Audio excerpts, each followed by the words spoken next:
Hi, so before I start this lecture, I would like to briefly introduce myself. My name is Zonasha Musa, but you can call me Nasha.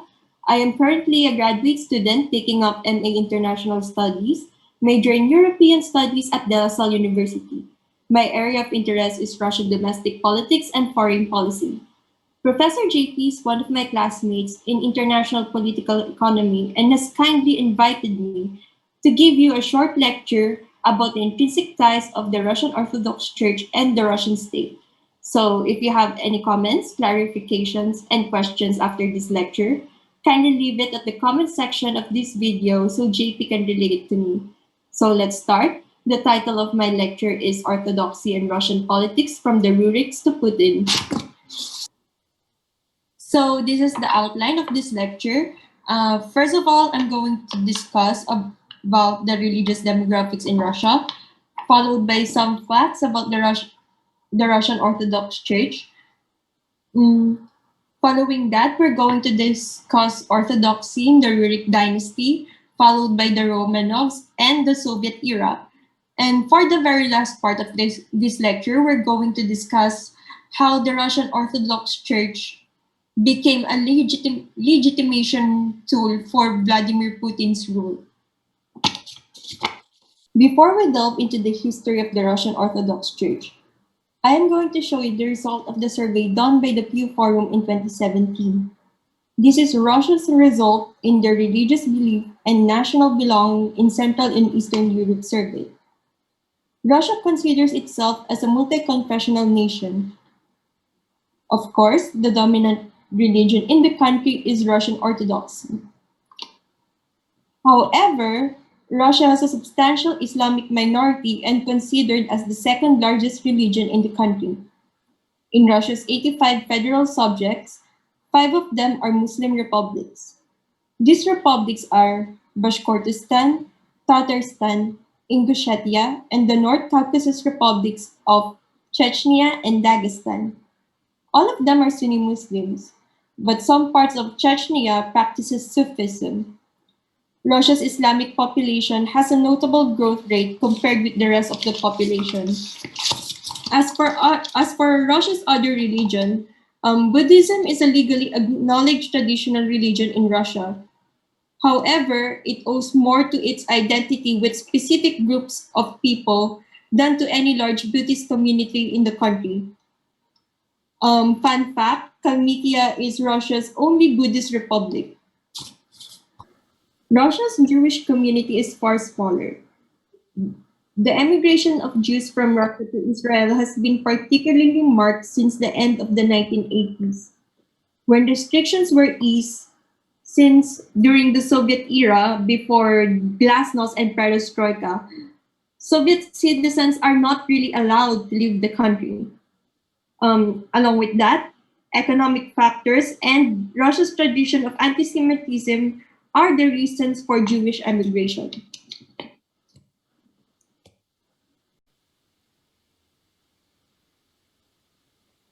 So now I'm going to discuss the distinctive features of the Russian Orthodox Church and what makes it different from Roman Catholicism. So for the Orthodox Church, the role of tradition is very important. Faith is seen as a matter of practice, not doctrine. According to Father Anthony Ugolnik, the Russian Orthodox Christians consider the liturgy as the central medium for the apprehension of the gospel. Alexander Skiman, an influential Orthodox priest, described that the Russian acceptance of Orthodoxy as primarily liturgical and aesthetic, rather than intellectual or dogmatic. It suggests that the Orthodox theology tends to have little influence on the daily lives of her believers. Greater emphasis on mysticism and spirituality. Orthodoxy does not reject truth that arises out of reason, but takes much more seriously extra-rational sources of truth, the symbolic, inspiration, and spiritual transcendence, experience and adoration rather than analysis. So, for an Orthodox believer, they take images very seriously. They believe that Christ, who is God made flesh, has called Christians to things of this world and sanctified them. So, for example, the Russian Orthodox Church is filled with icons, but for them, those icons are not merely an icon. It's not just an icon, but it is an incarnation of Christ. And contemplation on the icon encourages communion with God. Communion with God, rather than understanding about Him, is the goal of every Orthodox believer. Being profoundly changed while contemplating mystery, instead of reducing it to the level of human understanding, is the way for them to experience God. So, for the last distinctive feature, there is less hierarchy in the Orthodox Church. There is no equivalent in Orthodoxy of the Pope, no individual with universal jurisdiction. The members of the Church hold it together as they understand that it is a communion of the faithful. So, if you are going to look at the Russian Orthodox Mass, you could see that there's no cues. The faithful stands throughout the service, and a Russian Orthodox Mass usually lasts 2 to 3 hours long. Communion with God is considered by the Orthodox as a communal activity. Western individualism is a mystery to them, especially the phrase, Jesus is my personal savior, because it reduces God to one person, making him an article of personal conflict. So for the Orthodoxy, they believe in the triune, which is the God the Father, Jesus Christ, and Holy Spirit. So if you only reduce it to Jesus Christ, they see it as an article of personal comfort that you pretty much commit God. Is that it? But I'm not really sure if I discussed it right. But yeah. Now let's go to the Orthodoxy and the Russian identity. Orthodoxy and the Russian identity, according to Christopher Marsh, were so closely intertwined that it was difficult to determine where one began and the other ended. This is supported by the idea of sobernos, the peculiarly Russian belief in a society of equal bound by a common spirit. It is associated with a feeling of superiority stemming from the orthodoxy viewing itself as an alternative, usually a superior alternative to European Catholicism. Russia sees itself as a society of equals, but they are better than other societies with their shallow culture and inferior religion. At the national level, Sobernos perceives the Russian nation as a collective personality entrusted by God to the care and responsibility of the pertinent national church. No other Russian identity existed except the ones given by the Orthodox Church until the 20th century. Seeing the nation and its culture as sobernos, as an organic spiritual unit, a historical continuity for which God had entrusted it with spiritual responsibility, the Church was unwilling to consider church state separation. It requires the Orthodox Church to relinquish the life and destiny of the nation entrusted to her by God and cast off moral and spiritual responsibility for the nation and government. It results in the captivity of the church to the power of the czars, and it is often described as the tragedy of the Russian church. Now I'm going to discuss orthodoxy in the Rurik dynasty. I entitled this portion of the presentation as Cuius Regio, Eius Religio. It's a Latin term that means whose realm, their religion. It basically means that the religion of the ruler was to dictate the religion of those ruled. Christopher Marsh actually considered the baptism of rules as cuius regio, eius religio. So in 988 AD, Grand Prince of Kiev Vladimir the Great decided to adopt Christianity from Constantinople as the official religion of Kiev. So the deciding factor of why Vladimir the Great chose Orthodoxy as the religion of Kievan Rus was because of the heaven on earth beauty, pomp, and ceremony witnessed by the Kievan emissaries in the Constantine Church. Vladimir the Great actually sent out emissaries to different religions that wish that whose representatives actually went to his court to convince him to convert to their religion. You might be wondering, why am I mentioning Kiev if this is the history of the Orthodox Church and the Russian state? Well, the Kievan Rus is the progenitor of the nations Belarus, Russia, and Ukraine. This is why the brotherhood between three nations is very important for Russia because they shared the same history and heritage.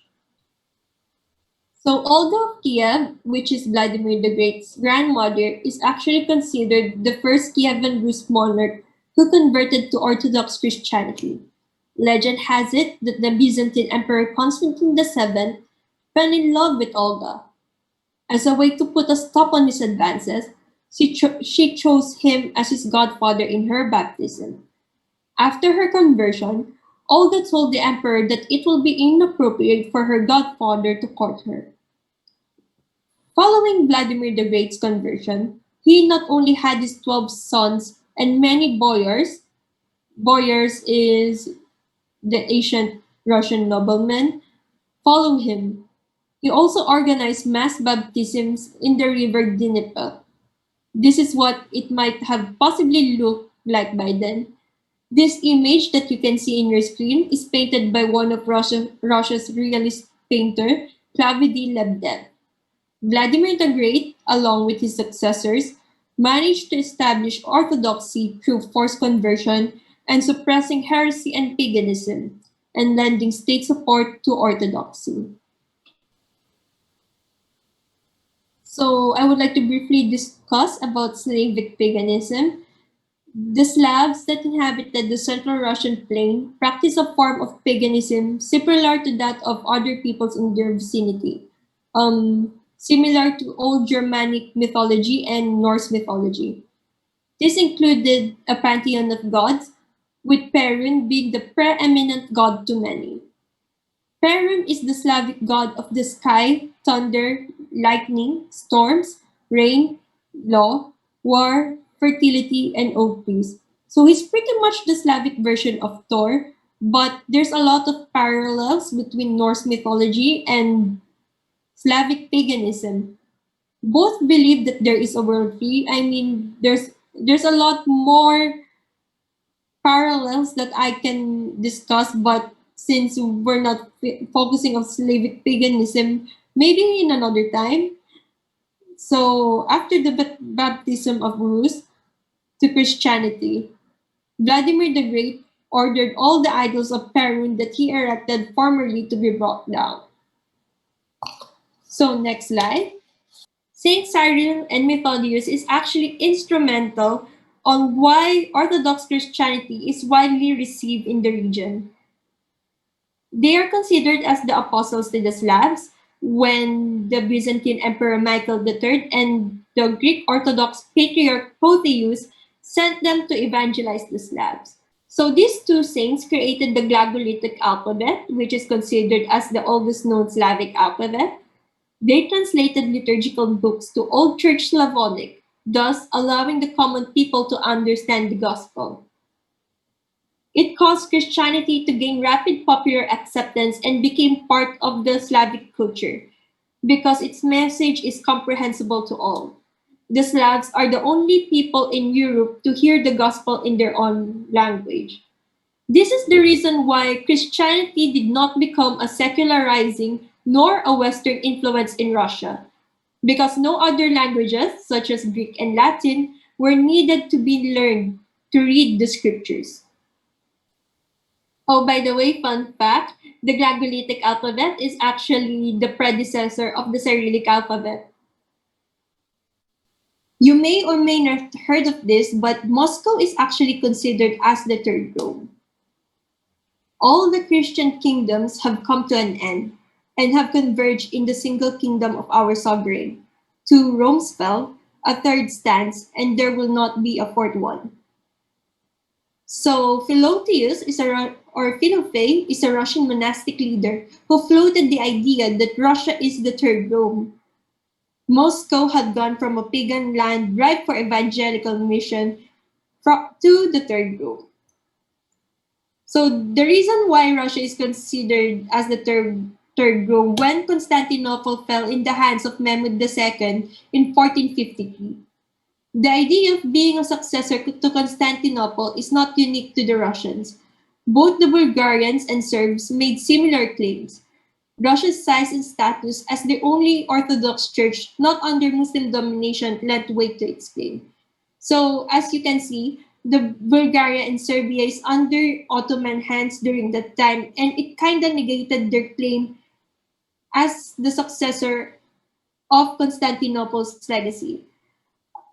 For the Russians, they see it as a very natural transition because they see their Tsar as the one that protects, as the one that truly upholds the true Russian faith. So, to consolidate Moscow's power, Ivan the Great married the niece of the last Byzantine emperor, Sophia Paleolog, which adds a new dimension to Moscow's claim to be the head of the Orthodoxy. However, there isn't really an official translation in Peri, which is a handover of power from Constantinople to Moscow. Georgy Fedotov, a Russian philosopher, actually describes ancient Russia as a nation without theology of its own and preserved unchanged liturgical rites and prayers from Byzantium. Aside from liturgical rites and prayers from Byzantium, Russia also adapted the Byzantine practice of Caesaropapism. The combination of sobornos, collective national identity, with the idea of Moscow as the new Rome has resulted in the peculiar notion of the relationship between the church and the emperor.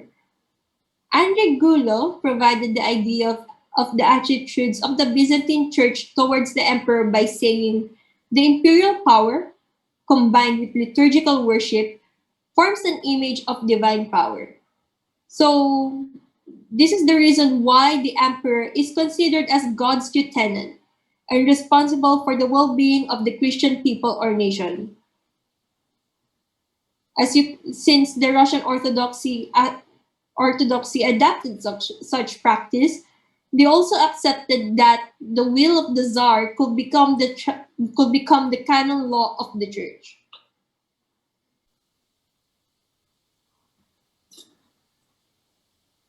Now I am in the part where I have to actually discuss the fall of the Rurik dynasty. It is known as the time of troubles. In Russian, it's called Smuta.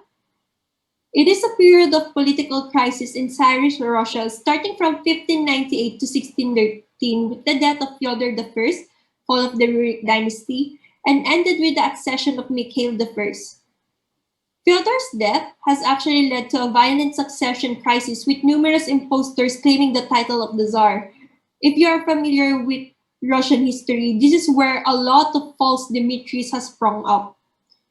These claimants often convert to Catholicism to have the support of the Polish-Lithuanian Commonwealth. The papacy actually see these claimants as a tool to increase the influence of Roman Catholicism in Eastern Europe. Sorry, I forgot to insert Eastern on that part. And and this is the reason why there is a lot of anti-Catholic sentiment because they see them as meddling with the affairs of the Russian state.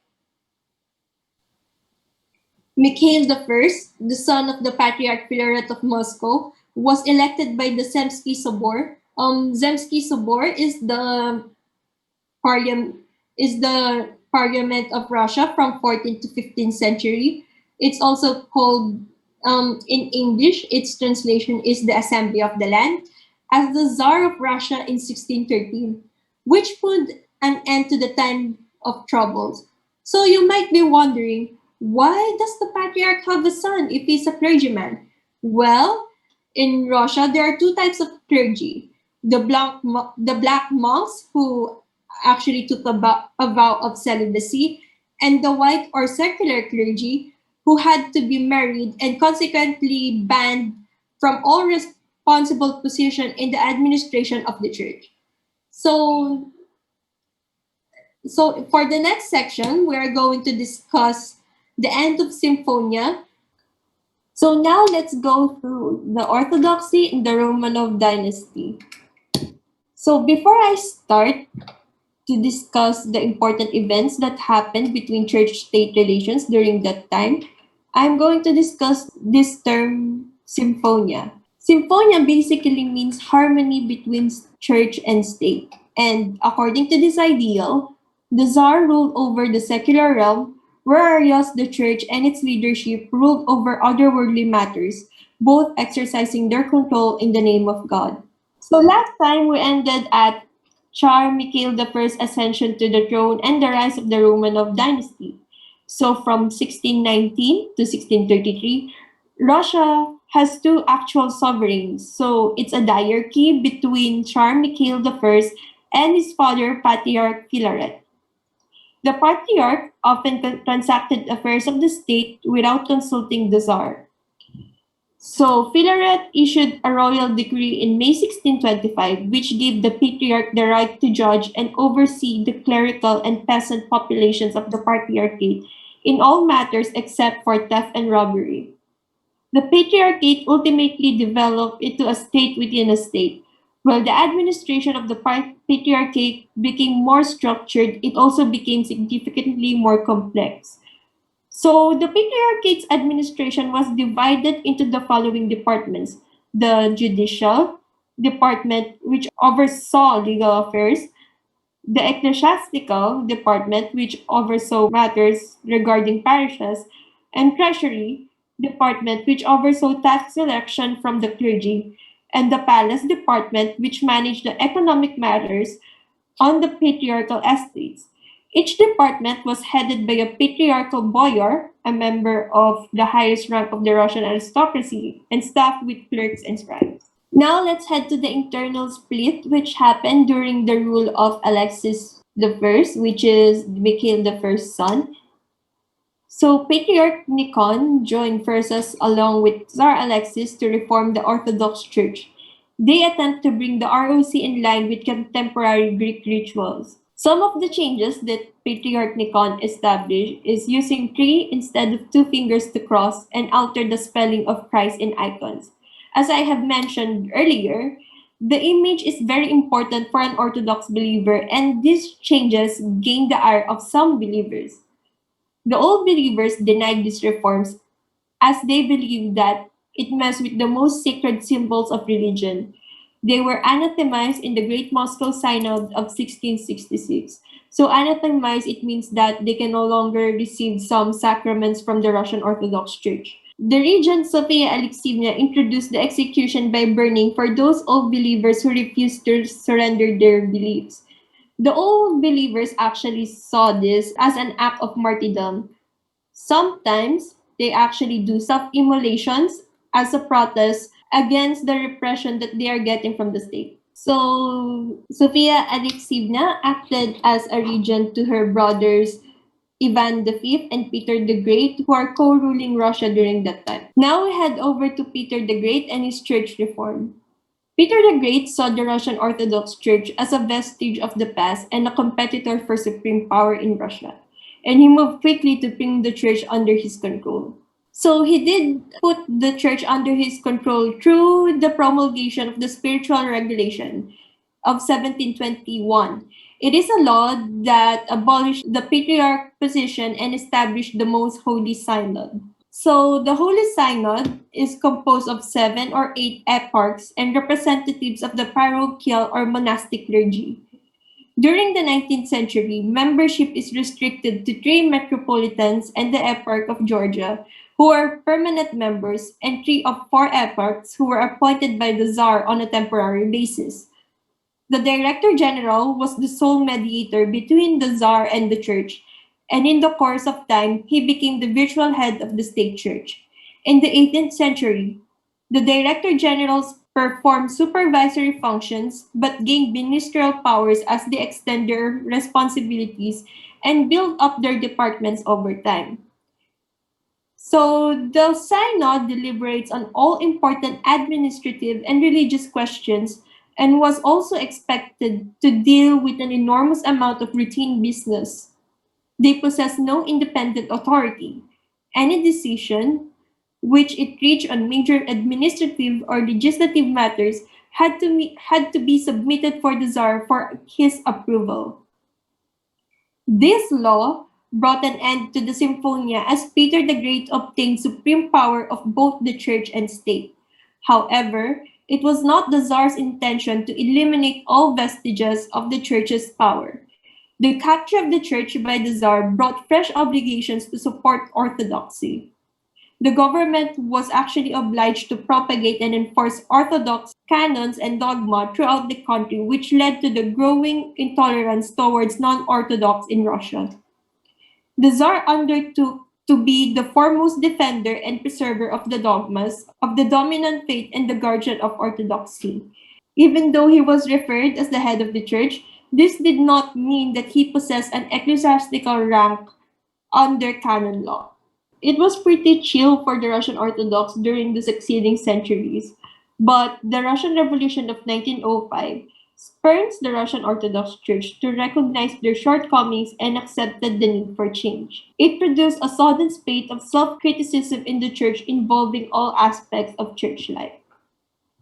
So next slide. So now I'm going to discuss the group of 32. There are certain groups in the Orthodox Church who felt a growing affinity with the socialist parties and who adopted many facets of their policy.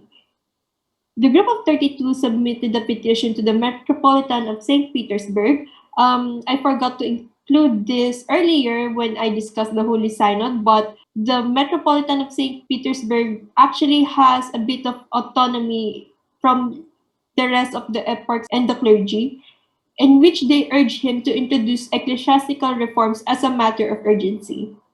The group of 32 called for the democratization of the church, the limitation of the eparchial power, and administrative autonomy for the parochial clergy. The group abandoned its activities once the right-wing reaction sets in. So, some Orthodox polemicists stress the incompatibility of orthodoxy with socialism. So their message for it is really quite simple. They stress that socialism promotes class struggle and enmity, while Christianity promotes unity and love.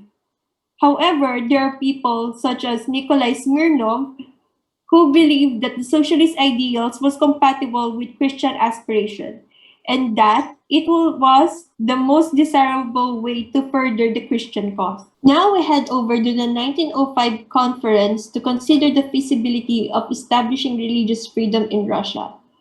This conference is presided over by Sergei Witte, head of the Committee of Ministers, who invited the Metropolitan of St. Petersburg to take part.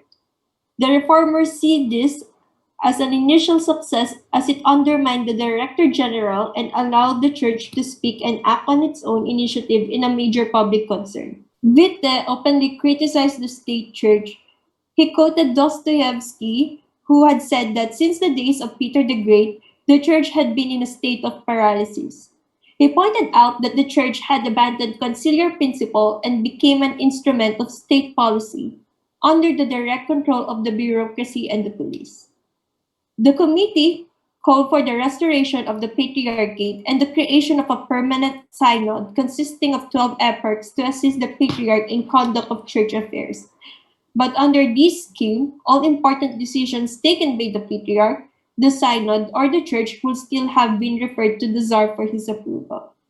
So at March 31, 1905, after publishing these demands to the Tsar, all hopes of speedy renewal of the Orthodox Church was dashed when the Tsar published his resolution in reply to the address from the Synod, in which he declared that, in the present unsettled conditions, he considered it impossible to embark on such a great manner and merely promised to convene a church council at a suitable time. But this hesitation actually comes from the traction that the Tsar got from the Duma, as the government was not prepared to run the risk of creating a second forum capable of criticizing the autocracy in public, especially since in this case, The criticism, no matter how moderate it is, would have been seen to come from the last remaining bastions of the autocratic system, which is the Russian Orthodox Church.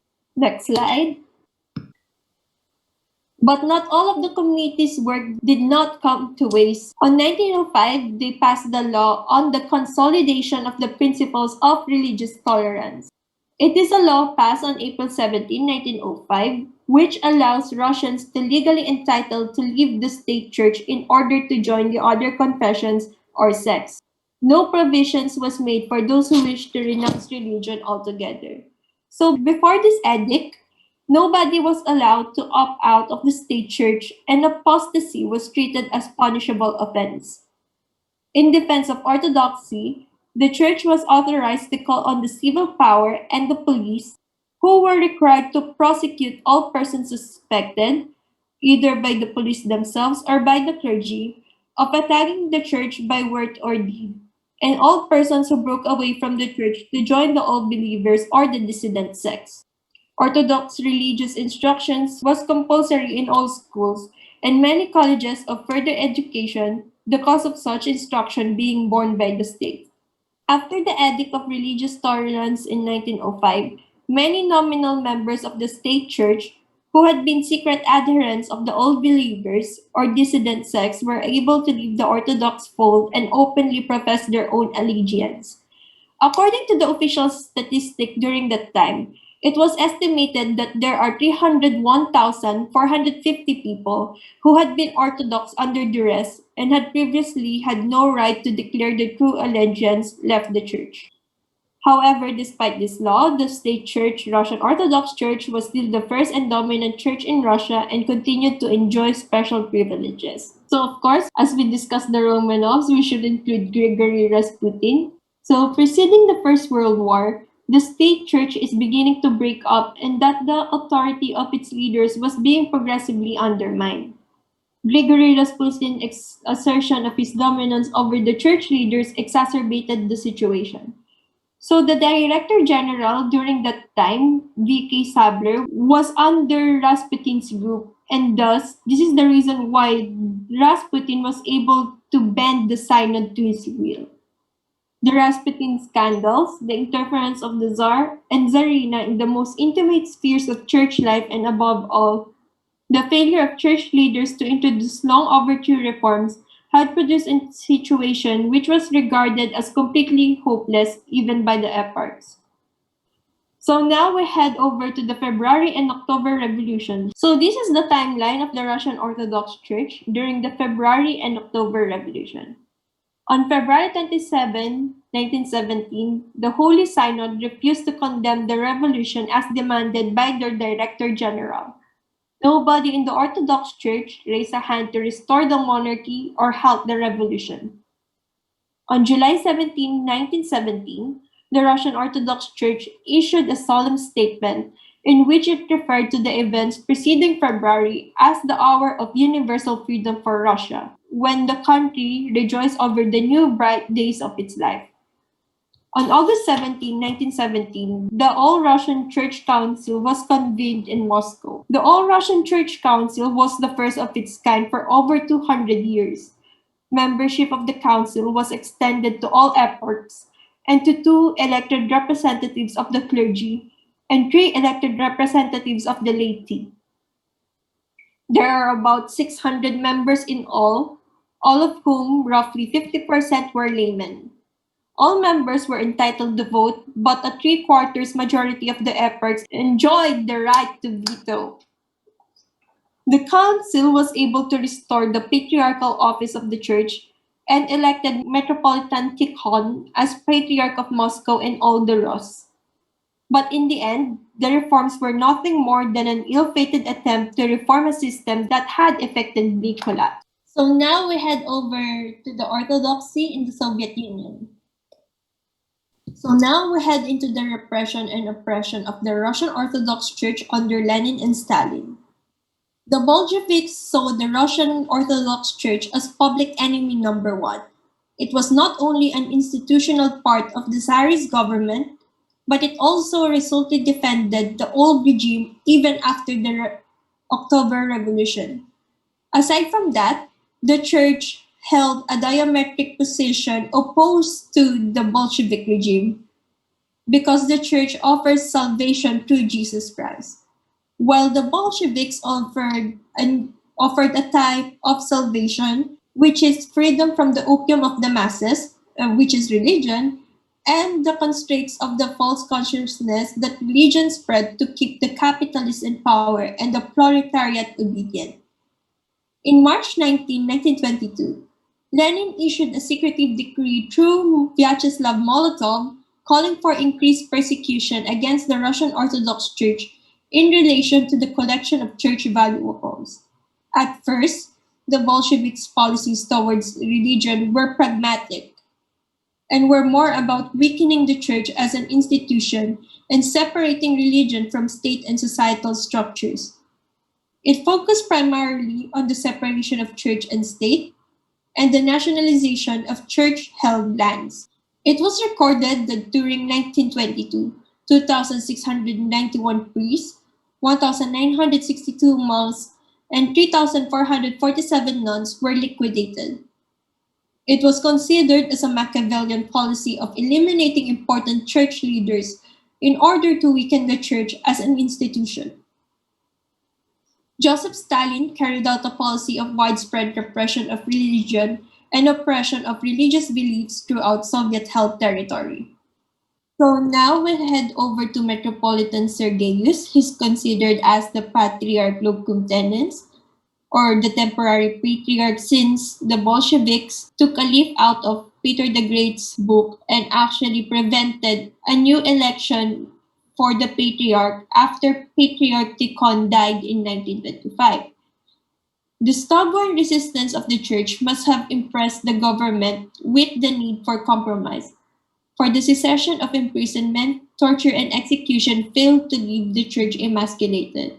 To secure the survival of the church, the imprisoned Metropolitan Sergeius signed a declaration of loyalty to the Soviet government and promised that the church will refrain from criticizing the state in any way. Metropolitan Sergeius' response must be understood from the perspective of maintaining necessity to maintain an unbroken apostolic succession of the church. Some believers thought that the need for continuity outweighed the corrupting effects of the church leadership, submitting itself to the Marxist government. They saw their church leaders as lying mouthpieces for the state, while others believe that the Russian Orthodoxy has not lost its validity merely because some people from the leadership gave in to the pressure of the Soviet government. On September 4, 1943, it signals a new dynamic on the state and church relation.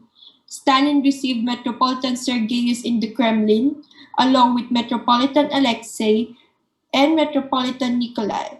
4 days later, after that meeting, the bishops were assembled and elected Sergei Patriarch, filling the office that had been vacant since Tikhon's death in 1925. After his election as the Patriarch, Patriarch Sergeius wrote The Truth About Religion in Russia, in which he downplayed to the rest of the world the harsh suffering of the church under Soviet rule. The Patriarch commented on the Soviet constitutional guarantees of religious freedom. He said, "It may be said with complete objectivity that the Constitution, guaranteeing full freedom of religious worship, definitely in no way restricts the religious life of the faithful and the life of church in general." So now we head to Stalin and the institution of Russian Orthodoxy. Stalin opened the Soviet press and radio to Metropolitan Sergeius 2 days after the German invasion to ask the faithful to rise in defense of the fatherland. This in turn created a patriotic union between the state and church. The church returned the favor of its renaissance by lending spiritual and material support to the military. The church had begun collecting a special offering for the war and even received permission from Stalin himself to open an account in the central bank for this purpose. These funds mostly went to assist hospitals, children's homes, and aid the families of soldiers.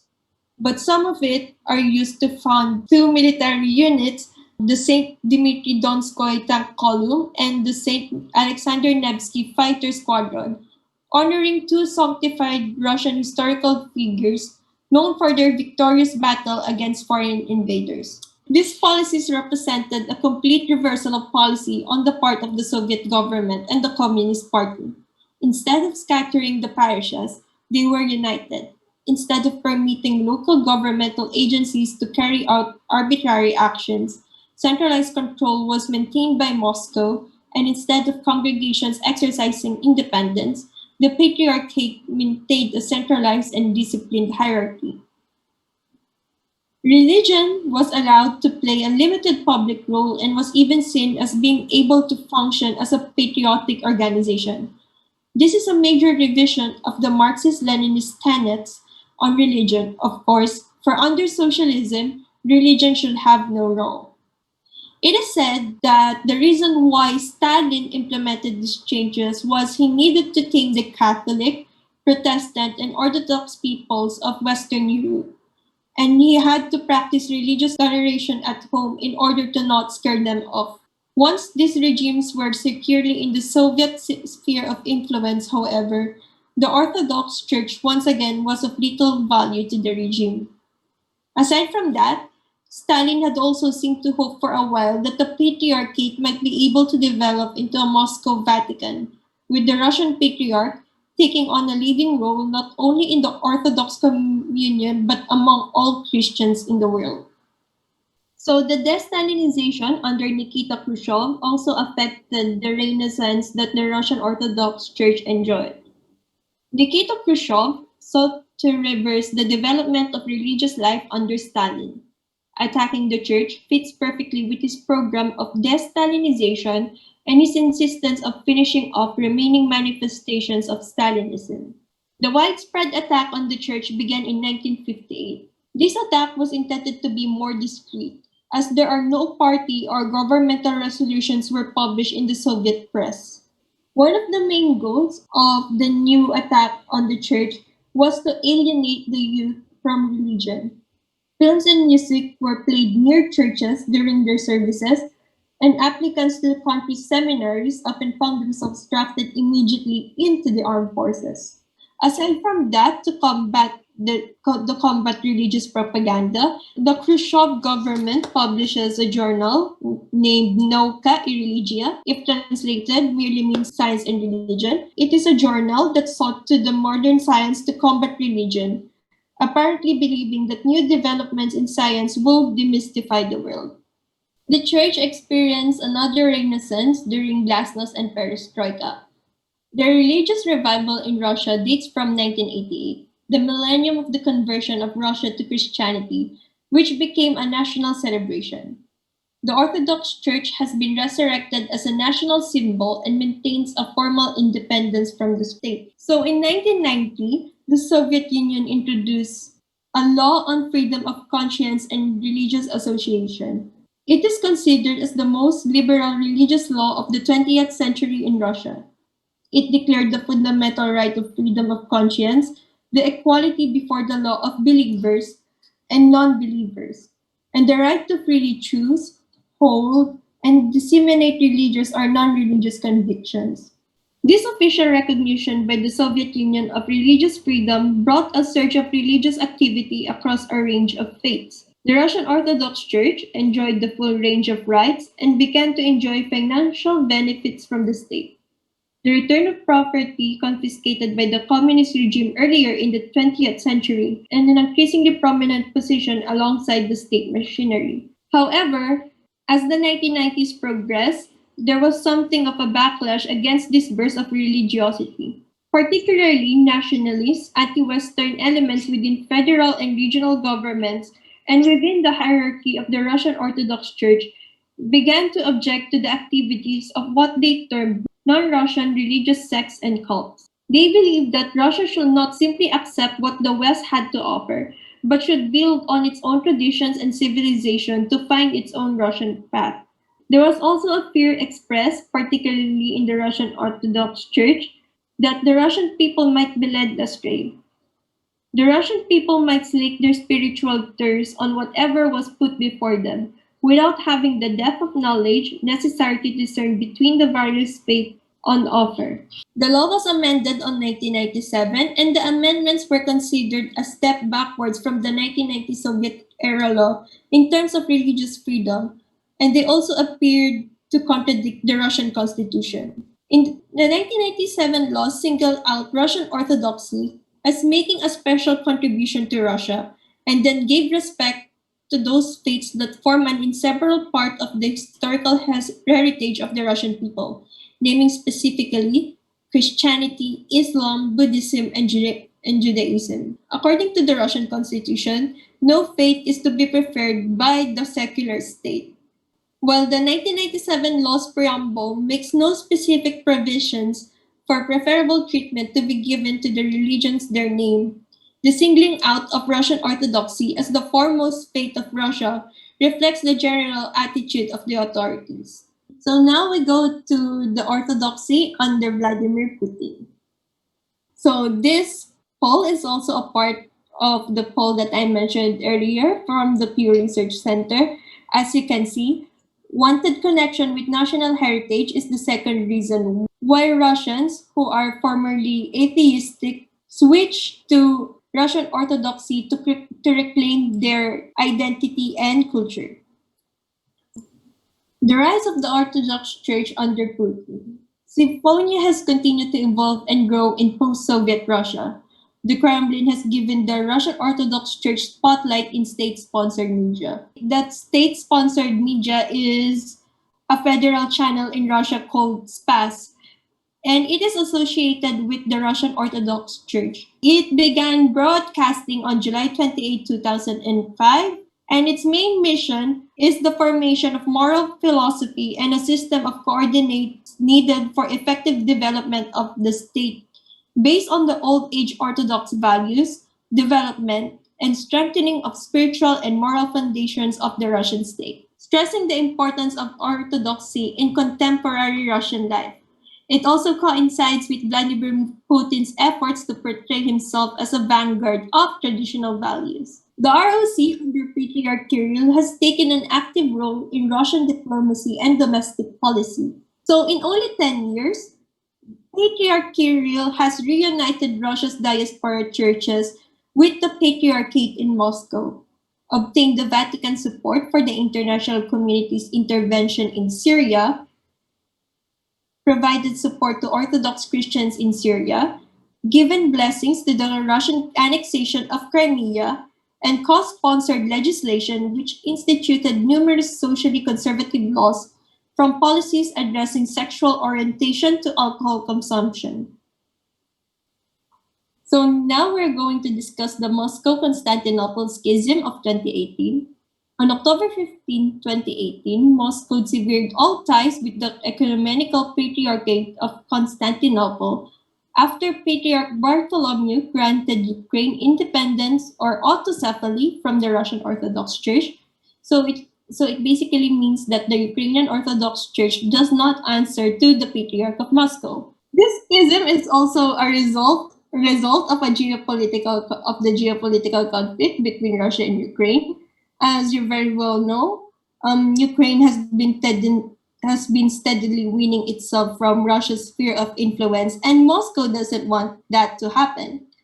And aside from that, um, Russia and Ukraine share the common heritage when it comes to Orthodoxy, and that Vladimir Putin also saw the Russian Orthodoxy as a symbol of its sphere of influence on its near abroad. Hmm. Okay, so as you can see throughout the periods of Russian history, the intricate relationship between the church and the Russian state. Despite the Soviet era trying to squash religion, the symphonia that the Ruriks and the Romanov rulers that once enjoyed with the church has came back during Vladimir Putin's rule. So this ends my lecture. Thank you very much for listening to me. And if you have any comments, clarifications, or questions regarding this lecture, as I have said earlier, please leave it at the comment section of this video.